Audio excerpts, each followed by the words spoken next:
sebab kasih setianya telah dinyatakan bagi setiap kita melalui setiap berkat-berkat yang dilimpahkan.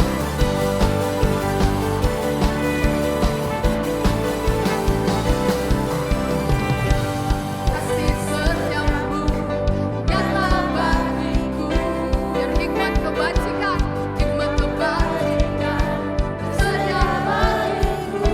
Sebab Allah sanggup, sebab Allah sanggup, limpahkan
Engkau ada di tengah-tengah kami saat pagi hari ini Bapa. Lawat kami semua pribadi lepas pribadi Bapa. Karena kami tahu Bapa, Kau senantiasa bersemayam di atas puji-pujian kami Bapa. Kami boleh memuji memuliakan nama-Mu Bapa.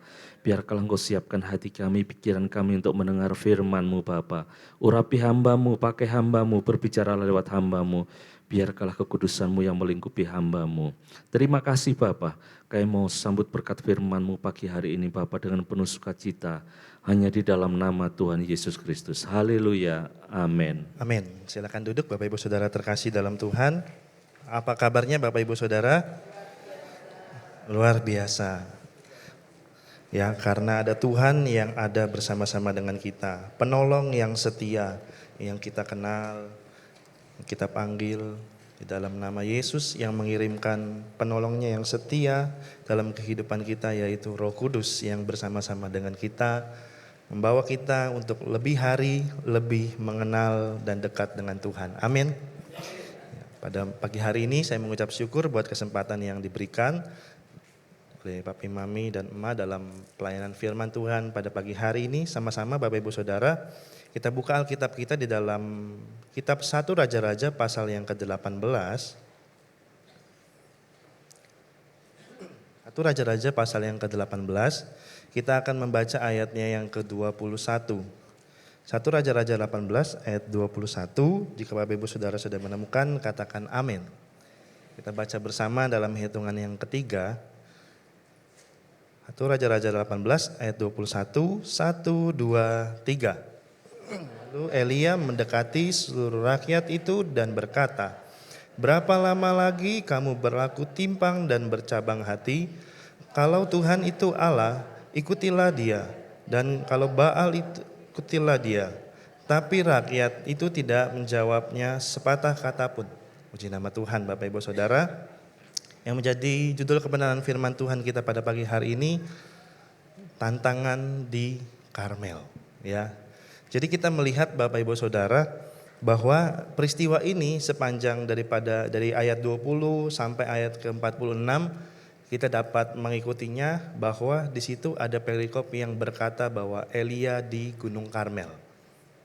Dan kita tahu bersama bahwa yang terjadi di sana adalah bagaimana Allah Israel, Allah yang hidup, ya Allah yang kita kenal di dalam Tuhan Yesus Kristus itu menyatakan kuasanya dengan menurunkan api untuk membakar semua korban yang diberikan oleh Elia. Tapi Bapak Ibu Saudara, saya membaca ayat ini berulang kali untuk menentukan judul, ya. Nggak tahu kenapa saya ketika disuruh khotbah gitu, saya bingung menentukan judulnya, ya. Ayatnya ada tapi tak baca-baca apa judulnya, ya. Jadi setelah saya baca ya apa yang menjadi tantangan di Gunung Karmel ini, ya ternyata bukan soal membuktikan kuasa Allah ada atau tidak, bukan untuk membuktikan kepada bangsa Israel saat itu, maksudnya bukan hanya itu, dan khususnya kepada kita pembaca, ya, kepada kita umat Tuhan di zaman modern ini, bukan hanya itu Bapak Ibu Saudara. Tapi saya melihat bahwa ternyata tantangan yang ada di Gunung Karmel, ya, yang saya jadikan judul tantangan di Karmel itu, ya, adalah tantangan untuk menyingkirkan berhala yang ada di kehidupan kita, ya. Jadi bukan hanya membuktikan, ya, siapa nih yang lebih berkuasa, Allah atau dewa-dewa Baal, ya, atau berhala. Tapi lebih daripada itu Bapak Ibu Saudara, tantangan yang ada di Gunung Karmel itu adalah untuk menyingkirkan berhala yang ada di dalam hati kita. Seperti pembacaan kita Bapak Ibu Saudara, ini adalah ungkapan daripada Nabi besar Elia kepada bangsa Israel. Dia berkata bahwa berapa lama lagi kamu berlaku timpang dan bercabang hati. Kalau Tuhan itu Allah, ikutilah Dia. Kalau Baal, ikutilah Dia. Tapi rakyat itu tidak menjawab sepatah kata pun. Kita melihat Bapak Ibu Saudara yang menjadi latar belakang daripada ayat ini terjadi pada masa pemerintahan Raja Ahab, ya, di mana Raja Ahab ini membawa bangsa Israel bukan dekat kepada Tuhan, tapi membawa bangsa Israel berada dalam keadaan spiritual yang buruk. Bahkan kalau dalam ayat-ayat awal dalam pelantikannya saat Raja Ahab ini dipilih, ada ayat yang menuliskan bahwa Raja Ahab ini sangat jahat, ya, lebih jahat atau lebih buruk dari raja-raja sebelumnya. Mengapa demikian? Karena ya Raja Ahab ini dipengaruhi oleh istrinya yang diambil yang bernama Isabel, yang adalah adalah anak dari raja negeri Sidon. Di mana kita tahu bahwa ketika bangsa Israel keluar dan menuju tanah Kanaan, di situ ada negeri-negeri yang dilewati, salah satunya adalah negeri Sidon yang adalah penyembah dewa berhala, salah satunya adalah Baal.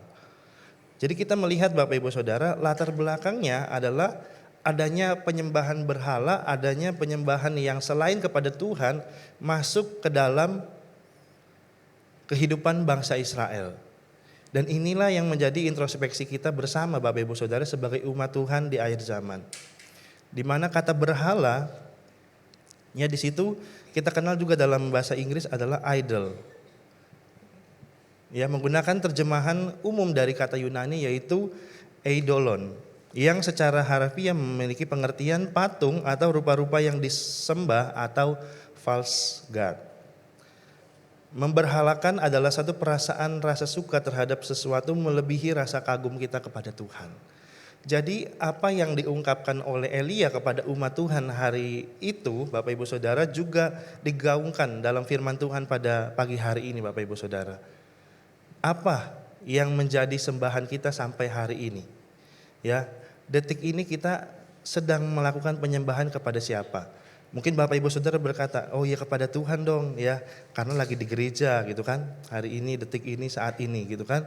Tapi setiap harinya ya, dalam kehidupan kita, ya seorang gitaris kenamaan bernama Thomas Guthrie, dia berkata bahwa jika Anda lebih mencintai suatu kesenangan lebih daripada doa-doa Anda, sebuah buku lebih dari Alkitab, seseorang lebih daripada Kristus, atau suatu kegemaran lebih daripada pengharapan akan surga, waspadalah. Karena apa? Karena lewat indikasi-indikasi tersebut Bapak Ibu Saudara, kita sebetulnya hatinya sedang jatuh ke dalam penyembahan berhala. Ya, kita baca lebih lanjut, jika Anda melebihi mencintai lebih dari kesenangan kita kepada doa kita, sebuah buku lebih daripada Alkitab, bahkan seseorang lebih daripada Kristus, atau suatu kegemaran atau hobi lebih daripada pengharapan akan surga, waspadalah. Thomas Guthrie ini bukan pendeta Bapak Ibu Saudara. Dia seorang gitaris di Amerika.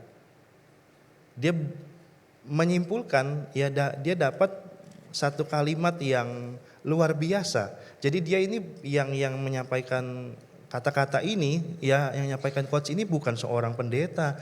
Lantas kita berkata, oh iya jelas dia pendeta ya makanya ngomongnya gitu ya, dikit-dikit rohani apa. Bukan, dia gitaris Bapak Ibu Saudara. Ya, hari-harinya itu main gitar, ngeband dan lain sebagainya. Tapi dia dapat satu pengertian yang dalam seperti ini. Bagi saya ini luar biasa. Ya.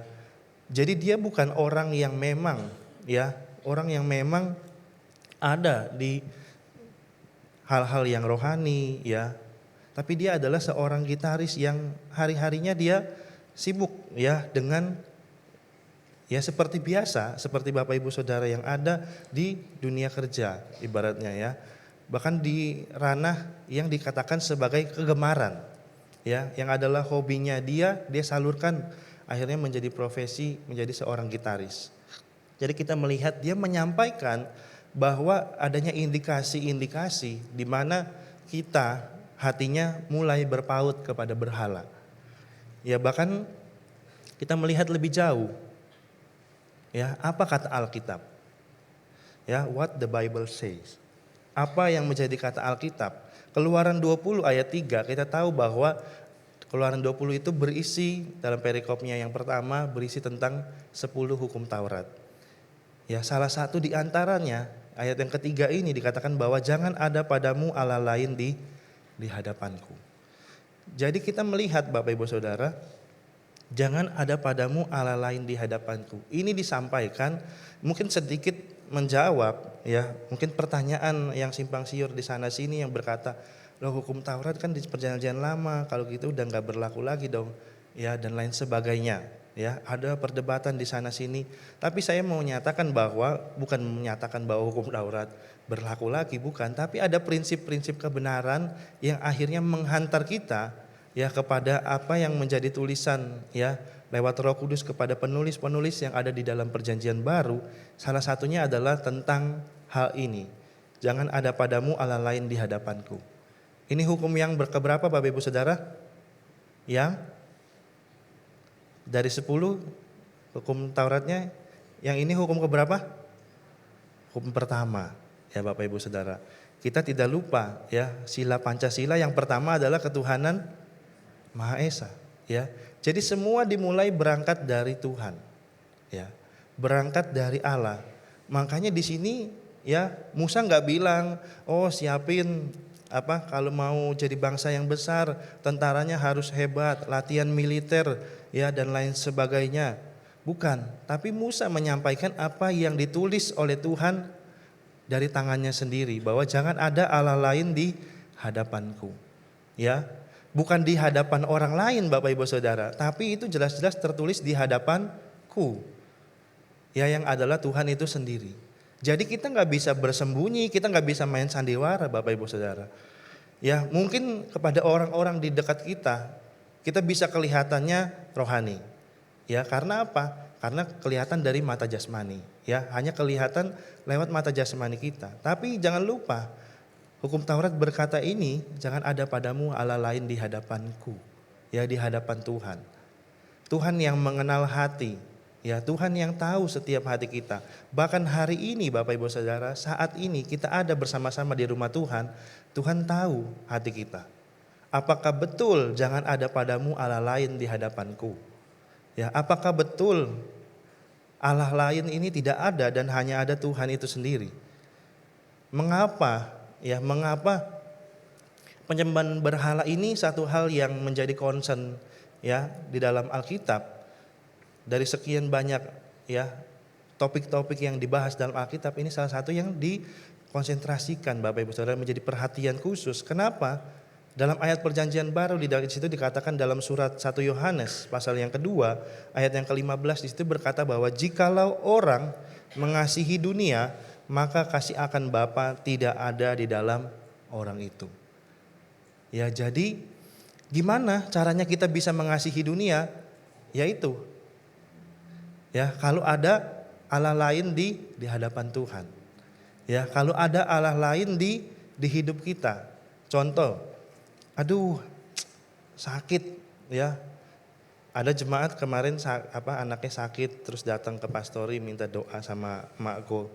Seminggu belum sembuh-sembuh gitu ya. Minta didoakan anaknya dibawa. Itu juga menjadi tantangan Bapak Ibu Saudara. Ya seperti judul firman Tuhan ini, tantangan di Karmel. Kenapa? Saat anak kita sakit Bapak Ibu Saudara, misalkan gak sembuh-sembuh nih, terus kita mulai berpikir ya, adanya alternatif jawaban ya.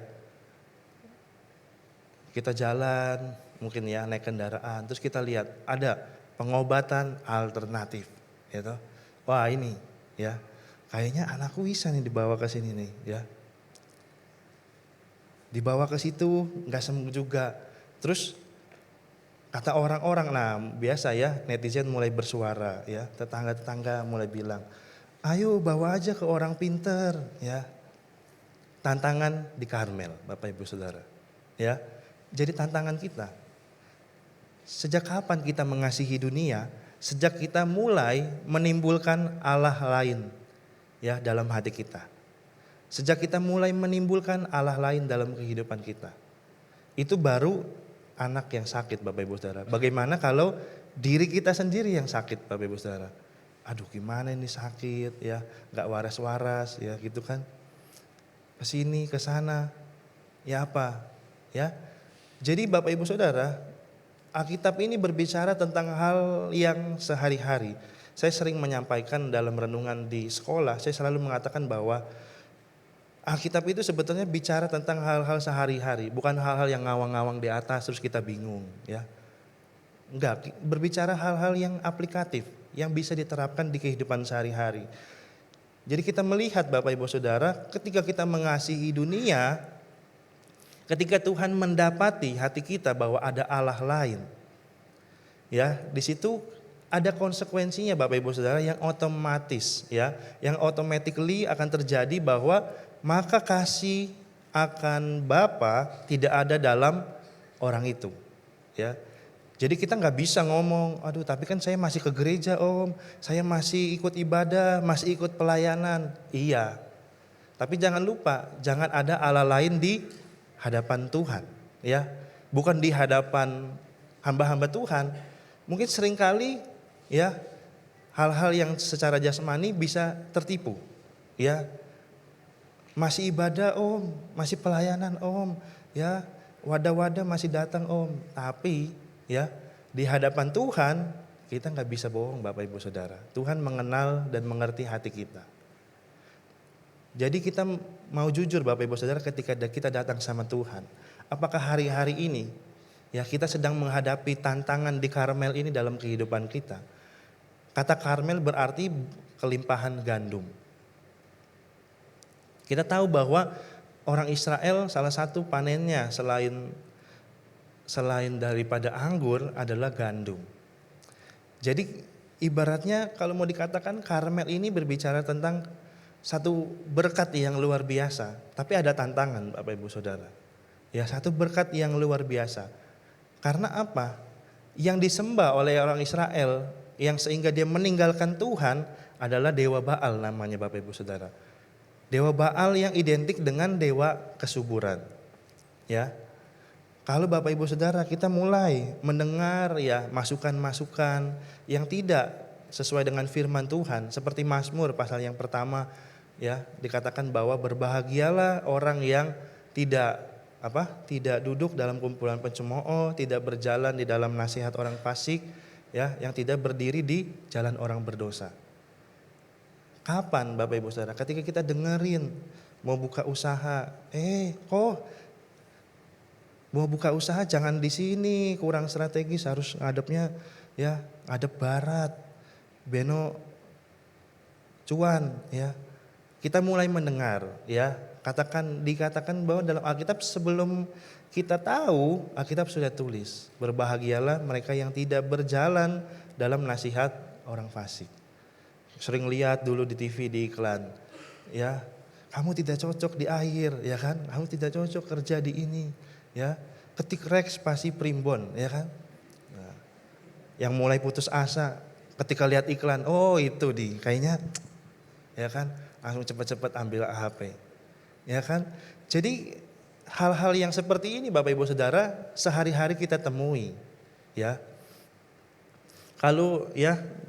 Kalau di dalam dunia anak-anak muda, ya, apa yang menjadi kesenangan kita, ya, seperti Thomas Guthrie tadi berkata bahwa jikalau kegemaran kita melebihi, ya, daripada pengharapan kita akan surga, waspada.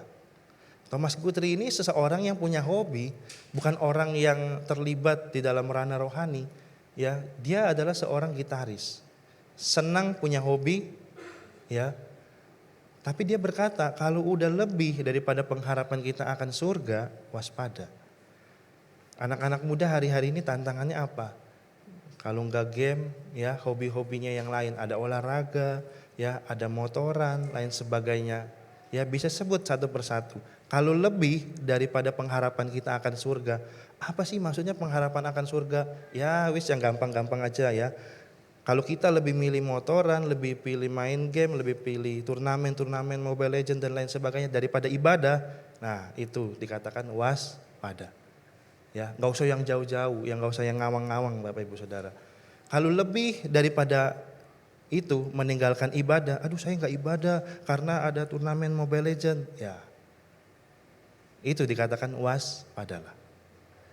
Jadi Bapak Ibu Saudara, hal-hal yang seperti ini datang dalam kehidupan kita untuk sama-sama Bapak Ibu Saudara ada tantangan di Karmel.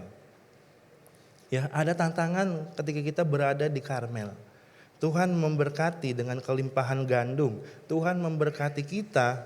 Bahkan hari-hari ini banyak penulis-penulis Kristen berkata bahwa hampir tidak ada lagi ya orang Kristen yang mati karena kelaparan tidak makan. Hampir tidak ada lagi. Tapi yang ada adalah orang Kristen banyak mati karena kebanyakan makan. Ya. Jadi apa? Tantangan di Karmel Bapak Ibu Saudara, ya. Tantangan di Karmel ketika kelimpahan gandum, ya, datang kepada bangsa Israel, tapi orang Israel memaknainya bukan memaknainya bahwa oh, ada kelimpahan Tuhan yang dari Tuhan, tapi dia malah berpikir bahwa ini terjadi karena adanya dewa Baal, ya, kuil dewa Baal yang dibangun oleh Raja Ahab ini. Sehingga hati mereka mulai berpaut. Apa sih yang menjadi jenis-jenis berhala dalam kehidupan kita? Saya ambil dari satu buah buku yang berkata bahwa Counterfeit, tulisan Thomas Keller. Ya, berhala ini dibagi menjadi dua. Satu, berhala yang ada di hati kita. Di antaranya kuasa, power, ya, atau kontrol, dua. Yang ketiga, penerimaan. Keempat, kenyamanan. Ya. Ini yang tersembunyi Bapak Ibu Saudara dalam hati kita. Mungkin orang yang terdekat, bahkan orang yang ada di sebelah kita hari ini pun enggak tahu mungkin. Ya. Apa sih yang menjadi berhala kita? Apakah penerimaan ketika kita merasa bahwa oh, kok kayaknya enggak ada teman, oh kayaknya enggak ada yang menerima saya dan lain sebagainya. Dan itu kita besar-besarkan lebih dari pengharapan kita akan surga, yaitu namanya berhala di dalam Bapak Ibu Saudara, ya. Berhala yang ada dalam hati kita. Atau mungkin kuasa Bapak Ibu Saudara yang dipercayakan oleh Tuhan untuk mengelola usaha. Terus ada karyawan-karyawan yang bekerja, ya. Kuasanya seperti apa, ya? Power dan controllingnya dijalankan sesuai dengan apa? Sesuai dengan firman Tuhan kah atau sesuai dengan yang lain? Ini namanya ada berhala kalau sesuai dengan yang lain. Ya, ada berhala dalam hati. Penerimaan dan juga kenyamanan, ya. Hari-hari ini kita tahu bahwa ada paham yang juga ya dari dulu kita sudah mengenalnya, paham hedonis, ya, hedonisme. Ketika apalagi hari-hari ini saya rasa bahwa lebih marak sekali. Kenapa? Karena adanya arus informasi teknologi. Ya, notif-notif mulai muncul di HP gitu ya. Lihat ya kan, apalagi udah ada tulisannya sale ya kan. Kalau dulu orang dulu taunya cuma sale pisang ya kan. Kalau sekarang kita lihat notif ya, banyak salenya, ada yang 10, ada yang 50, 25 ya. Yang ketawa tuh mulai ketahuan ya kan. Jadi kita melihat Bapak Ibu Saudara tantangan-tantangan yang ada dalam kehidupan kita. Ya, apakah jenis-jenis seperti ini Bapak Ibu Saudara ya, tentang hal comfort, kenyamanan ini mulai menggerogoti iman kita, mulai menggerogoti pengharapan kita. Contohnya apa Bapak Ibu Saudara? Ya, juga diantaranya itu ada berhala yang ada di luar Bapak Ibu Saudara, yang mungkin lebih terlihat. Di antaranya karir atau prestasi, juga harta dan kepemilikan. Ya, seringkali ini juga menjadi berhala dalam kehidupan kita, ya, berhala yang ada di luar. Kenapa? Ya, kita terang-terangan bicara aja Bapak Ibu Saudara. Ketika kita megang uang sama nggak pegang uang kan pasti beda toh, jalannya pun beda, ya kan? Kalau nggak ada uang, waduh jalannya tunduk-tunduk kata orang-orang ya. Kalau udah banyak uang, ya kepalanya gini terus ya, nggak bisa nunduk, ya kan? Mungkin dipikir 17-an terus gitu kan, ngadek gitu kan. Jadi berhala-berhala yang ada di luar Bapak Ibu Saudara tentang karir dan prestasi, ya. Karir dan prestasi juga Bapak Ibu Saudara harus berhati-hati kita, khususnya sebagai anak-anak muda. Ya, seringkali ketika kita berkata bahwa wah, aku kalah dari temanku ini, dia udah punya mobil, ya, dia udah punya motor, dia udah punya rumah, aku belum punya apa-apa, ya. Saya sering sharing kayak ketika di sekolah Alkitab sama teman-teman yang ada ya, yang di anggota kamar saya. Ya, salah satunya Mikael ini kan. Saya sharing, saya bilang kalau dilihat sama orang ya, saya dari saya waktu ngambil kelas 1 sampai akhirnya masuk kelas 2 itu kan rentang waktunya panjang, Bapak Ibu Saudara. Teman-teman saya itu semua udah dilantik jadi pendeta ya, jadi udah pegang ini, pegang itu dan lain sebagainya. Terus saya bilang, saya enggak terganggu dengan hal itu ya. Terus Ko Jerry lakuin apa? Ya saya tetap praktek ya. Jadi saya praktek mulai dari saya lulus sekolah Alkitab 2013, Bapak Ibu Saudara. Saya praktek di sini 1 tahun 3 bulan ya, 15 bulan sampai 2014. Saya pulang, saya praktek lagi Bapak Ibu Saudara sampai 2020. Jadi masa prakteknya itu 7 tahun ya. Mungkin udah sangat langka untuk hamba-hamba Tuhan muda zaman sekarang. Mau praktek 7 tahun ngapain? Ya, bahkan jemaat-jemaat di sana Bapak Ibu Saudara di Tangerang ada beberapa yang anak-anak muda Bapak Ibu Saudara ngomong, "Kamu mau praktek apa? Kamu praktek terus. Jadi pengerja, masa depannya mau jadi apa?" Loh, saya bilang masa depan kan Tuhan yang atur. Ya terus gini-gini terus. Yo, kan gini-gini terus kata Koko, ya kan bukan kata Tuhan. Kalau kata Tuhan gini-gini terus saya baru masalah. Ya kan? Tapi ternyata Bapak Ibu Saudara, ya, waktu Tuhan yang terbaik, ya. Jadi Tuhan, saya dilantik tahun berapa? 2019. 2020 dilantik pendeta pembantu, padahal teman-teman saya 2020 itu udah pendeta muda semua, ya. Jadi jenjangnya PDP, pendeta pembantu, pendeta muda, PDT, ya. Kayak papi ya, pendeta tua gitu ya. Jadi PDP, PDM, PDT gitu ya. Ya karena kan sudah tua, maksudnya PDT gitu ya. Ya, jadi PDP, PDM, PDT ya. Jadi 2020 itu teman-teman saya udah PDM semua Bapak Ibu Saudara. Padahal kalau dilihat dari rentangnya, saya lulus sekolah 2013, 7 tahun Bapak Ibu Saudara. Ya, 7 tahun baru dilantik PDP. Orang-orang pendeta-pendeta senior di sana bilang, "Jer, kamu kenapa nggak ngomong sama gembalamu dilantik?" Saya dilantik di sini Bapak Ibu Saudara di Banyuwangi. Ya. Jadi saya selama praktek tidak dilantik, ya. Nggak kayak hamba-hamba Tuhan sekarang, baru melebu praktek tahu-tahu PDP, ya. Baru praktek ya, baru duduk sebentar, kursinya baru panas sebentar PDP langsung, ya. Jadi ini juga berkaitan dengan karir dan prestasi Bapak Ibu Saudara. Mungkin dilihat di mata jasmani, apalagi dilihat di Instagram. Ya, udah khotbah di mana-mana, udah dilantik ini segala macam. Tapi Bapak Ibu Saudara, ini saya percaya dan saya yakin Bapak Ibu Saudara bahwa saya mau bebas dari hal itu, ya, tidak mengejar karir atau prestasi itu, ya. Jadi saya dilantik, ya, PDP, terus 2022 saya dilantik PDM Bapak Ibu Saudara.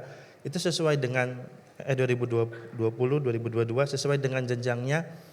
Ya Tuhan yang tahu, ya, yang lebih pasti Tuhan yang tahu, Tuhan yang lebih tahu yang terbaik dalam kehidupan kita.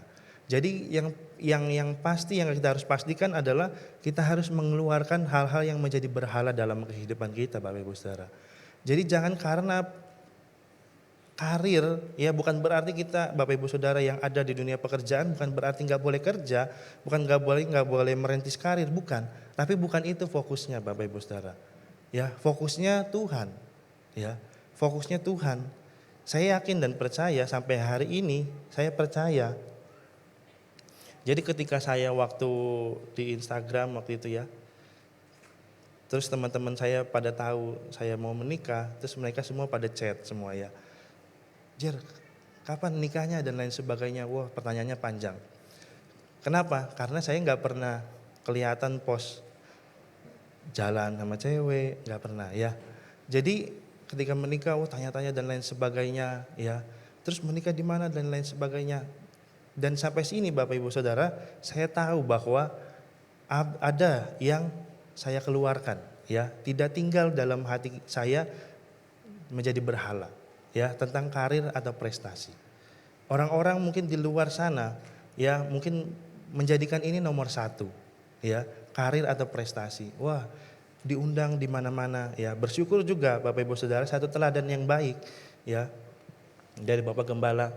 Bapak Gembala sebenarnya kalau mau diikuti jadwal yang ada ya diundang di sini, di sana dan lain sebagainya. Tapi Bapak Gembala selalu berkata enggak ya. Saya di ya, kalau Bapak Gembala bilang saya di kandang aja ya. Jaga domba-domba ya. Sebenarnya kalau mau diundang bisa Bapak Ibu Saudara. Apalagi di post di Instagram terus dilihat terus di Zoom. Jemaatnya tambah bangga tuh. Pendetaku nang USA diundang ya kan. Sampai Bapak Ibu Saudara ini dibahas ya dalam kelas di sekolah Alkitab ya. Ada satu pendeta yang berkata bahwa kalau jemaat bangga pendetanya nang USA, nang mana, nang Australia ya sampai berbulan-bulan gak pulang katanya pelayanan ya. Itu perlu dipertanyakan ya. Dia itu gembala apa bukan ya. Jadi itu bukanlah yang dikejar oleh kehidupan kita Bapak Ibu Saudara. Karir itu perlu kita tapaki ya. Harta dan kepemilikan ya Tuhan percayakan menjadi berkat dalam kehidupan kita untuk kita kelola. Itu dipercayakan oleh Tuhan. Tapi Bapak Ibu Saudara jangan sampai itu menjadi berhala dalam kehidupan kita. Jangan sampai kita lebih ya mengagung-agungkan hal itu dalam kehidupan kita. Contoh ya, kita sakit terus kita lebih berkata, "Oh ya tenang aja aku sakit ya. Aku punya kartu asuransi banyak ya." Dikeluarin dari dompetnya ya. Ada ini ya. Mau rumah sakit mana bisa, ini belum kepake ya. Bukan itu Bapak Ibu Saudara ya. Jadi kalau kita lebih mengandalkan hal-hal seperti itu, kita tanpa sadar sudah masuk ya ke dalam penyembahan berhala. Karena ada Allah lain ya di hadapan Tuhan. Bukan di hadapan orang-orang sekitar kita, tapi di hadapan Tuhan Bapak Ibu Saudara. Dan yang menjadi pertanyaan kita adalah, kalau ada Tuhan dapati berhala dalam kehidupan kita, atau ada Allah lain dalam kehidupan kita, bagaimana menyingkirkannya? Ya, seperti yang menjadi tantangan di Karmel, yang menjadi tantangan Elia saat itu, bagaimana bisa menyingkirkan berhala yang ada di dalam hati orang-orang Israel. Bagaimana menyingkirkannya? Yang pertama adalah dengan kita memperbaiki mezbah kehidupan kita. Ayat yang ke-30, ayat itu mengatakan bahwa kata Elia kepada seluruh rakyat, "Datanglah dekat kepadaku." Maka mendekatlah seluruh rakyat itu kepadanya, lalu ia memperbaiki mezbah Tuhan yang telah diruntuhkan itu. Ya, jadi yang pertama bagaimana menyingkirkan berhala dalam kehidupan kita Bapak Ibu Saudara adalah dengan memperbaiki mezbah. Ya, mezbah di zaman perjanjian lama, orang-orang perjanjian lama harus membangun mezbah untuk mereka bisa bersekutu dengan Tuhan. Ya, kalau dalam keseharian kita sebagai orang-orang perjanjian baru, mezbah itu adalah lambang daripada kehidupan pribadi kita dengan Tuhan, ya, kehidupan doa kita dengan Tuhan. Jadi kalau hari-hari ini Bapak Ibu Saudara didapati oleh Tuhan, ya, bukan kita terus lihat kiri kanan, oh ya berhalamu banyak, ya kan tiap hari shopping, ya mungkin suami bilang sama istrinya gitu, bukan ya. Jadi kita sama-sama koreksi diri Bapak Ibu Saudara, apa yang menjadi didapati oleh Tuhan berhala dalam kehidupan kita, kita mulai menyingkirkannya Bapak Ibu Saudara. Kita mulai mengambil sikap Bapak Ibu Saudara untuk memperbaiki mezbah. Ya, seperti bangsa Israel Bapak Ibu Saudara, sejak Ahab ini dilantik, Ahab mendirikan kuil-kuil bagi dewa Baal, dan mezbah-mezbah Tuhan yang ada itu tidak lagi diperhatikan sehingga rusak Bapak Ibu Saudara. Mezbah itu sudah rusak, tidak diurus dan lain sebagainya karena fokusnya kepada kuil dari dewa Baal ini. Jadi yang dilakukan oleh Elia adalah yang pertama dia memperbaiki mezbah dulu. Ya, yang udah lama, ya yang udah sekian lama ditinggalkan oleh bangsa Israel, tidak lagi diperhatikan. Mungkin hari-hari ini Bapak Ibu Saudara, saya rasa bahwa dunia yang semakin cepat ya karena arus informasi dan lain sebagainya sudah global demikian rupa, dan kita juga menghidupi hari-hari ini kok rasanya cepat gitu ya. Pagi tahu-tahu ketemu sore, ya sore baru istirahat sebentar tahu-tahu udah malam, ya besok pagi lagi. Jadi kita melihat Bapak Ibu Saudara seringkali kita dibuat Bapak Ibu Saudara untuk tidak lagi memperhatikan mezbah hidup kita. dengan keseharian kita, dengan kesibukan kita, ya. Dengan kesibukan kita, wah harus kerja, harus buka toko, harus belum lagi apa? Benar-benain anak mau berangkat sekolah, ya, bikin sarapan apa segala macam, ya. Habis itu ya mau bersih-bersih rumah dan lain sebagainya. Ya, seringkali dengan kesibukan itu Bapak Ibu Saudara, kita mulai tidak lagi memperhatikan mesbah kehidupan kita. Ya, mesbah doa kita, ya. Doa-doa kita secara pribadi dimanapun, di mana-mana tempat kita bisa berdoa Bapak Ibu Saudara. Ya, kita bukan lagi orang-orang perjanjian lama yang dikungkung oleh waktu, oleh tempat dan lain sebagainya. Tapi dimanapun kita bisa mengambil sikap berdoa. Perbaiki mesbah hidup kita untuk sebagai upaya kita menyingkirkan berhala dalam kehidupan kita. Perbaiki mesbah kehidupan kita. Dan yang kedua Bapak Ibu Saudara, bagaimana kita dapat menyingkirkan berhala itu dalam kehidupan kita? Yang kedua adalah mengakui dan bergantung pada Tuhan. Ayat 37 Bapak Ibu Saudara dalam terjemahan sederhana Indonesia, ayat itu berkata bahwa dengarlah doaku ya Tuhan dan jawablah, supaya umatmu ini tahu bahwa Engkau Tuhan adalah satu-satunya Allah dan bahwa Engkau sedang bekerja untuk membuat mereka kembali kepadamu. Jadi kita melihat Bapak Ibu Saudara, bagaimana cara menyingkirkannya adalah dengan kita mengakui dan bergantung pada Tuhan. Kita mengakui dan bergantung kepada Tuhan. Amsal pasal 3 berkata bahwa akuilah Dia dalam segala jalanmu, maka Ia yang akan meluruskan jalanmu. Ya, akuilah Dia dalam setiap lakumu, maka Ia akan meluruskan jalanmu. Jadi ketika kita mengakui Tuhan dan bergantung pada Tuhan, jadi doa Elia kita dapat melihat Bapak Ibu Saudara, ini adalah petikan doa Elia. Elia nggak bilang Tuhan kasih api ya supaya KKR-ku ini meriah ya. Tuhan jawab ya dengan kasih api supaya aku tenar di mana-mana ya. Masuk ya jadi pemberitaan di mana-mana, jadi viral. Ya, bukan itu Bapak Ibu Saudara. Yang dilakukan oleh Elia dalam doanya adalah mengakui dan bergantung pada Tuhan. Mengakui dan bergantung pada Tuhan. Buktinya apa? Dari doanya ini dia berkata bahwa jawablah aku supaya umatmu ini tahu bahwa Engkau adalah Tuhan, adalah satu-satunya Allah dan bahwa Engkau sedang bekerja untuk membuat mereka kembali. Ya, bahwa Engkau adalah Tuhan satu-satunya Allah. Ya, jadi doanya Elia kalau kita hubungkan kepada doa Yesus ketika di Taman Getsemani, ya. Yesus berkata bahwa kalau cawan ini bisa lalu, biarlah ini lalu daripadaku. Tapi janganlah kehendakku, melainkan kehendak-Mu lah yang terjadi. Jadi kita melihat juga dihubungkan kepada doa Bapa kami, ya kan? Bapa kami yang di surga, dikuduskan nama-Mu, datanglah kerajaan-Mu, jadilah kehendak-Mu. Jadi yang menjadi isi doanya Bapak Ibu Saudara, yang jadi pertanyaan buat kita juga Bapak Ibu Saudara. Mungkin kita sudah perbaiki mesbah, ya, memperbaiki kehidupan doa kita. Dan yang lebih jauh di poin kedua ini, apakah kita mengakui dan bergantung pada Tuhan atau isi doa-doa kita hanya untuk menyenangkan kita. Aduh Tuhan, aku antar anakku ke sekolah tiap hari naik motor, cobalah Tuhan kasih mobil gitu biar enggak kepanasan, ya, biar enggak kehujanan, ya. Jadi doa-doa seperti apa Bapak Ibu Saudara yang kita panjatkan sama Tuhan?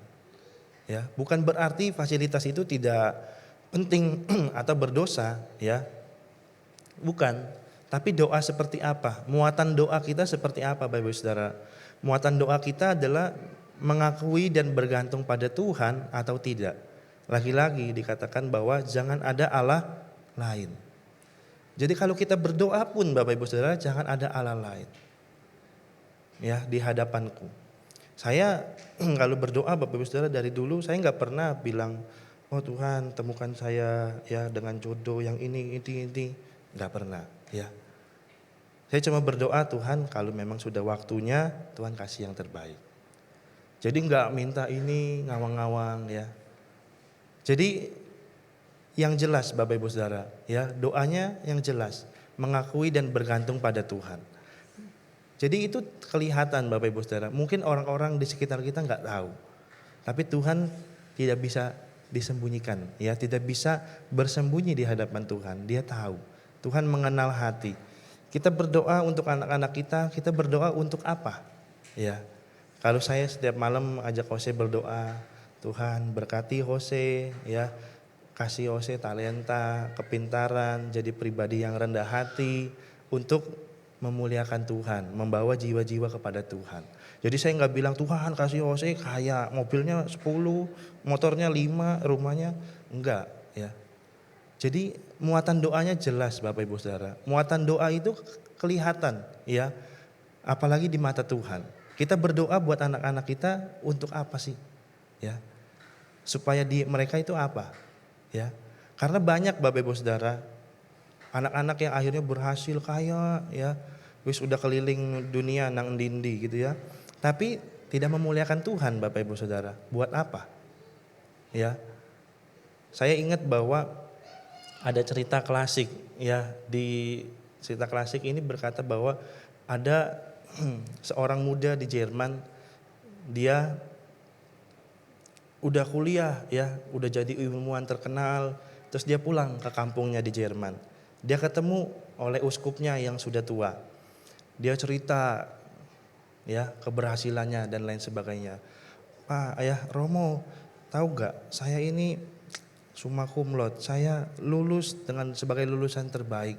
Saya sudah merancang segala macam, ya, sehingga manusia ini bisa terbang, ya, ke bulan. Cerita dan lain sebagainya. Romonya hanya tertunduk, dia diam. Terus dia cerita lagi dan lain sebagainya, cerita tentang keberhasilannya. Terus Romo ini berkata, ya, ini cerita klasik yang tapi menurut saya dahsyat. Romo ini berkata, iya pemuda, memang kamu bisa membawa orang ke bulan, pulang dan pergi. Tapi saya bisa membawa orang ke surga dan gak perlu balik lagi. Jadi pemuda itu langsung pergi dan tertunduk. Ya, itu cerita klasik Bapak Ibu Saudara. Ya, dia cerita semua keberhasilannya, tapi ternyata tidak ada Tuhan di dalamnya ternyata Bapak Ibu Saudara. Ya, yang tragis, ya, dalam dunia modern hari-hari ini juga dalam kekristenan, setiap orang berbangga, ya, diupload di media sosial, oh berhasil ini dan lain sebagainya, ya, tapi apakah muatannya itu ada Tuhan? Ya, ada Tuhan atau tidak? Ya, satu tragedi yang miris di dunia modern ini adalah menyampaikan keberhasilannya, tapi ternyata tidak ada Tuhan di sana. Ya, ternyata tidak ada Tuhan di sana. Lewat apa? Lewat kehidupannya bisa dilihat Bapak Ibu Saudara. Apakah kita mengakui dan kita bergantung pada Tuhan atau tidak? Dan yang ketiga Bapak Ibu Saudara, bagaimana cara kita bisa menyingkirkan berhala dalam kehidupan kita? Ya, kita harus bersikap tegas pada hal-hal yang diberhalakan. Setiap kita adalah yang paling tahu tentang diri kita sendiri, betul? Selain dari Tuhan. 1 Raja-Raja 18 ayat 40 ini tentunya jangan dimaknai oh kalau begitu saya harus bunuh dan lain sebagainya, ya, seperti yang jadi perdebatan, ya, di luar sana. Orang-orang dari non-Kristen nyerang, oh katanya Kristen diajarin bunuh dan lain sebagainya. Ya karena dia nggak baca Alkitab, ya, lewat tuntunan Roh Kudus, jadi penyampaiannya ngawur, ya. Kata Elia kepada mereka, tangkaplah nabi-nabi Baal itu, seorang pun dari mereka tidak boleh luput. Setelah ditangkap, Elia membawa mereka ke sungai Kison dan menyembelih mereka di sana. Ya, jadi ini aplikasinya Bapak Ibu Saudara dalam kehidupan kita adalah kita tahu Bapak Ibu Saudara, apa sih hal-hal yang kita berhalakan dalam kehidupan kita? Apa yang kita berhalakan? Pekerjaan, karir, prestasi, pergaulan, pertemanan, dan lain sebagainya, pasangan, anak, dan lain sebagainya. Apa yang kita berhalakan? Kita harus bersikap tegas dengan hal-hal yang mulai kita berhalakan itu Bapak Ibu Saudara. Ya, hal-hal yang membuat kita jauh dari Tuhan. Hal-hal yang membuat kita tidak lagi memikirkan Tuhan. Hal-hal yang membuat kita tidak lagi punya waktu dengan Tuhan. Ya, kita harus bersikap tegas. Seperti Elia itu, tangkap, ya, dan sembelilah mereka di sana. Jadi hal-hal berhala itu harus kita buang jauh-jauh Bapak Ibu Saudara. hal-hal yang mulai timbul dalam hati kita, hal-hal yang mulai timbul dalam hidup kita yang pelan-pelan kita mulai berhalakan, dan saya yakin bahwa kita pasti menyadari hal itu Bapak Ibu Saudara. Ya, kita pasti menyadari hal itu. Apa sih pertanyaan-pertanyaan yang bisa membuat kita tahu ya sebagai indikatornya? Mungkin kita bisa tanya sama diri kita, apa sih yang seringkali membuat kita marah? Ya, apa yang seringkali membuat kita marah? Ketika chatnya nggak dibales, terus marah. Nah, itu berhalanya berarti ya. Apa sih yang membuat kita marah? Ada karyawan yang kerja nggak betul, ya.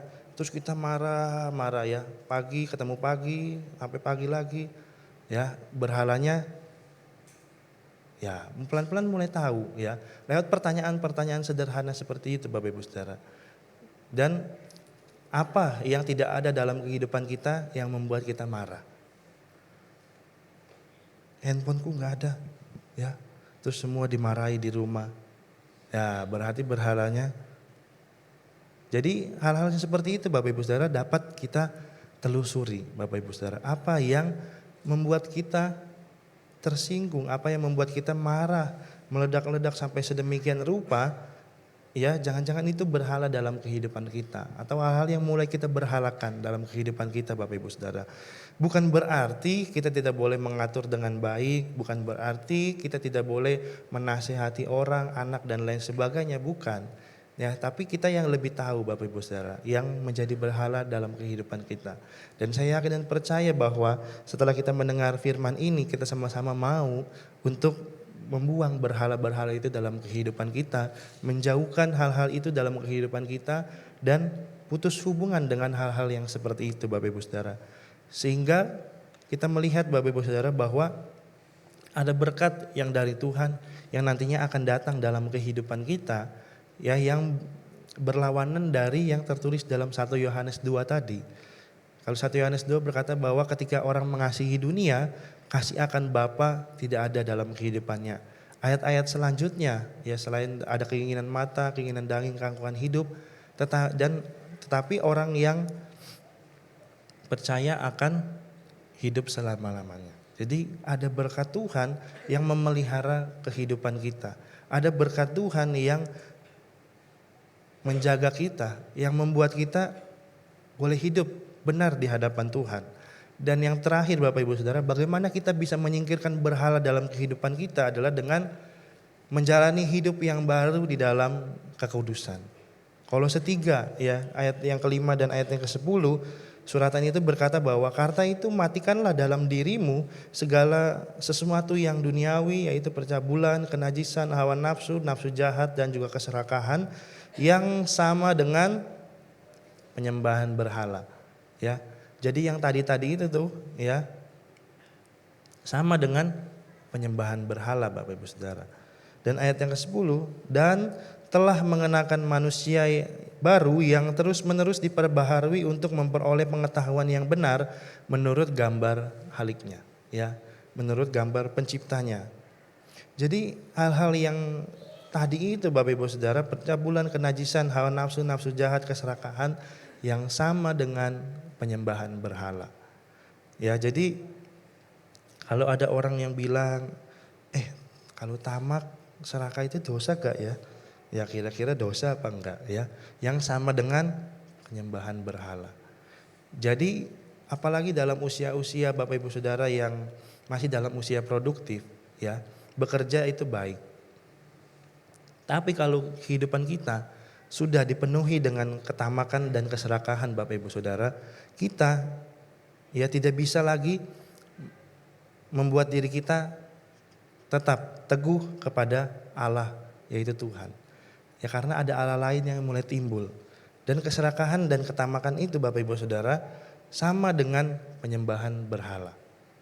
Ya jadi apa Bapak Ibu Saudara, khususnya ya sebagai orang-orang yang masih muda, ya orang-orang yang masih produktif, juga mungkin Bapak Ibu Saudara yang punya anak dan lain sebagainya, lebih mendorong anak Bapak Ibu Saudara untuk apa? Ya, untuk seperti apa? Untuk bagaimana? Ya, apakah untuk menerbitkan berhala-berhala dalam kehidupannya atau hanya membuat Tuhan yang ada dalam kehidupannya. Ya, jadi Bapak Ibu Saudara, ya, yang menjadi penutup adalah bahwa ketika kita menyembah berhala Bapak Ibu Saudara, bukan lagi patung yang kelihatan, ya, yang seperti orang-orang zaman dulu bilang, tapi juga yang hal-hal yang kita dahulukan, ya, hal-hal yang kita utamakan lebih dari Tuhan. Bahkan kita tempatkan di tempat lebih tinggi dari Tuhan, itu kita sedang jatuh dalam penyembahan berhala Bapak Ibu Saudara. Dan tadi dalam penyembahan, ya, dalam penyembahan tiba-tiba Tuhan kasih saya pemikiran gini Bapak Ibu Saudara. Gak ada di slide karena baru tadi Tuhan timbulkan dalam hati saya gini. Penyembahan itu bahasa Inggrisnya kan cult, ya, C-U-L-T. Dari cult ini, ya, berangkat dari kata cult ini akhirnya menjadi kata kultur, ya. Cult menjadi culture, ya. Jadi dari cult, dari penyembahan ini Bapak Ibu Saudara terbangunlah kultur. Ya, jadi dari penyembahan Bapak Ibu Saudara yang mungkin kata orang enggak kelihatan, membangun kultur, membangun budaya, membangun peradaban Bapak Ibu Saudara.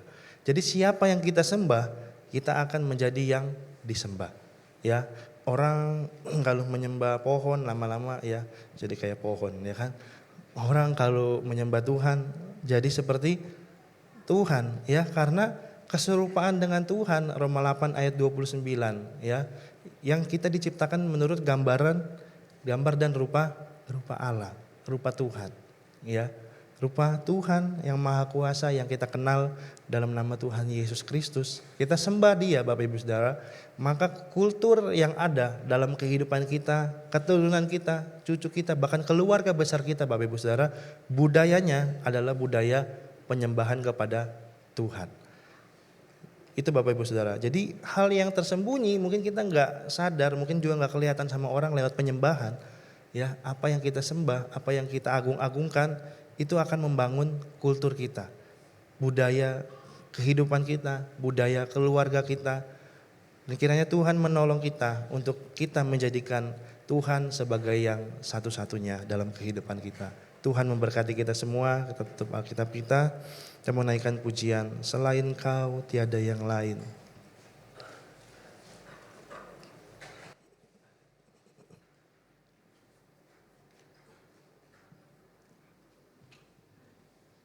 Terima kasih Tuhan.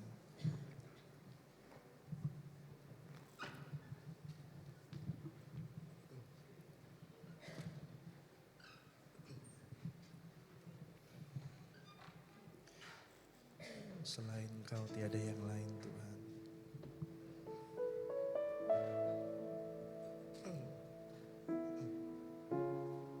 Terima kasih.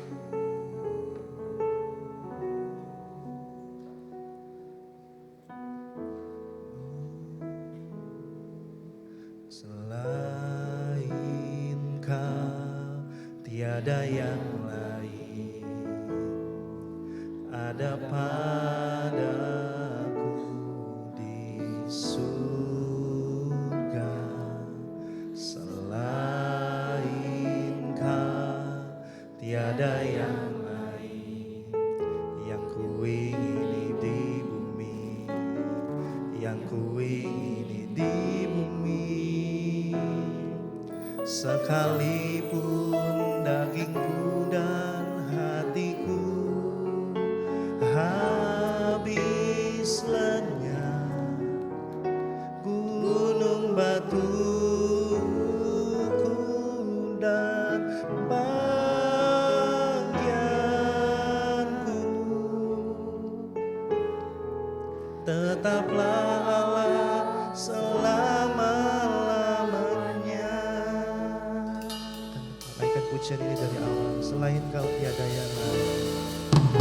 Selain Kau tiada yang lain, ada padaku di surga. Selain Kau tiada yang lain, yang kuingini di bumi, yang kuingini sekalipun dagingku dan hatiku habis lenyap, gunung batuku dan bagianku,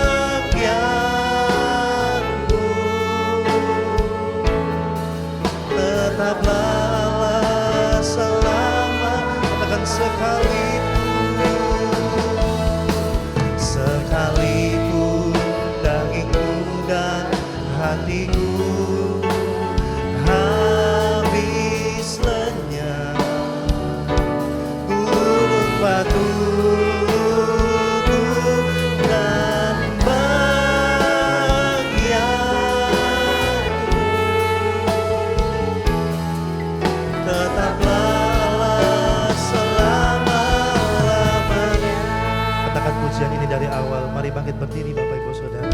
Selain Kau tiada yang lain, selain Kau tiada yang lain. Ada padaku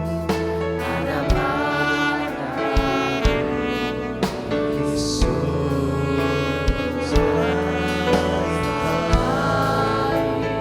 Kau tiada yang lain. Yang ku ingini di bumi, yang ku ingini di bumi, sekalipun dagingku dan hatiku habis lenyap, gunung batuku dan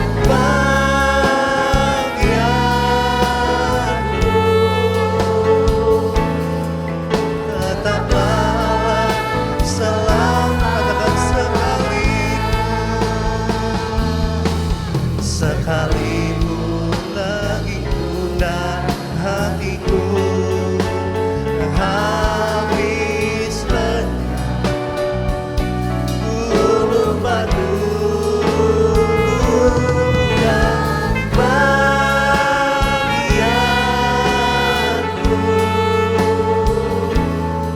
tetaplah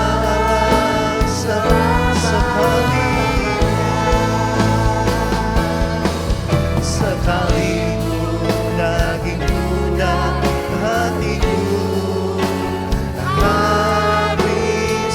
Waktu selanjutnya saya kembalikan kepada gunung batu dan bagian kami dan bagianku, tetaplah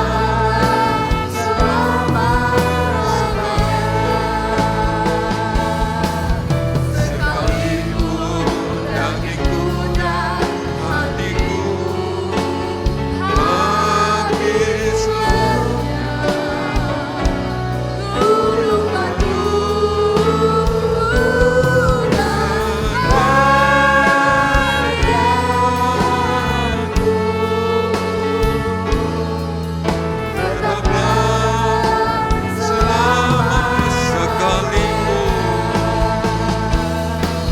sekalipun dagingku dan hatiku habis lenyap, gunung batuku dan bagianku,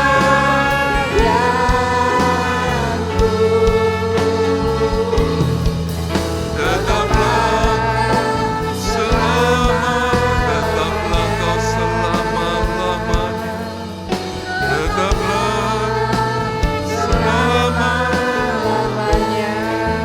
Haleluya, haleluya. Tetaplah selama-lamanya. Kami bersyukur Terima Tuhan di pagi kasih, hari Tuhan. ini. Kalau kami boleh kembali bersama-sama beribadah. Ya, Kami boleh kembali mendengar firman-Mu Tuhan. Engkau membawa kami sidang jemaat Tuhan. Mengasihi Engkau dengan segenap hati jiwa kami. Jangan sampai di antara hati kami ada ilah lain ya Tuhan. ya Tuhan, Hanya Engkau tolong. yang kami patut sembah. Hanya Engkau yang patut kami puji. Engkau Raja di atas segala Amin. raja ya Tuhan. Engkau ampuni Tuhan sidang jemaat Tuhan. Kalau di antara kami ada ilah-ilah lain yang lebih yang kami kasih daripada Engkau. Biarlah lewat firman-Mu pada pagi hari ini, Tuhan, Roh Kudus yang akan mengerjakan firman-Mu Tuhan. Supaya kami boleh bertambah-tambah di dalam kami mengasihi Engkau. Karena Engkau lebih dahulu sudah mengasihi kami. Sehingga Engkau mati tersalib menjadi korban Ya. untuk keselamatan jiwa kami. Biarlah lewat firman-Mu membawa kami sidang jemaat Tuhan. Mengingat kasih-Mu yang besar.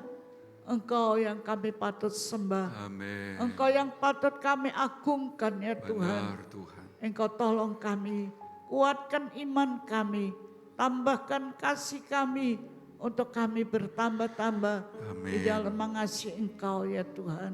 Terima kasih Tuhan, Roh Kudus yang akan bekerja lewat firman pada pagi hari ini.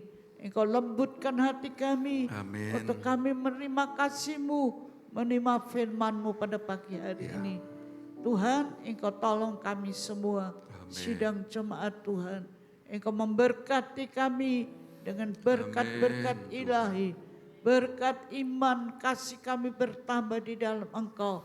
Iya. Sehingga kami bertambah di dalam mengasihi Engkau. Benar, Terima kasih Tuhan. Terima kasih Tuhan. Engkau berkati kami semua yang sudah hadir pada pagi hari ini. Iya. Engkau memberi kekuatan iman untuk kami bertambah-tambah di dalam kami melakukan firman-Mu ya Tuhan. Amin. Terima kasih Tuhan, apa yang menjadi kerinduan kami pagi hari ini. Tuhan berkati Ya. jasmani dan rohani kami. Benar Tuhan. Terima kasih Tuhan. Terima Di dalam kasih. nama Tuhan Yesus Kristus kami berdoa.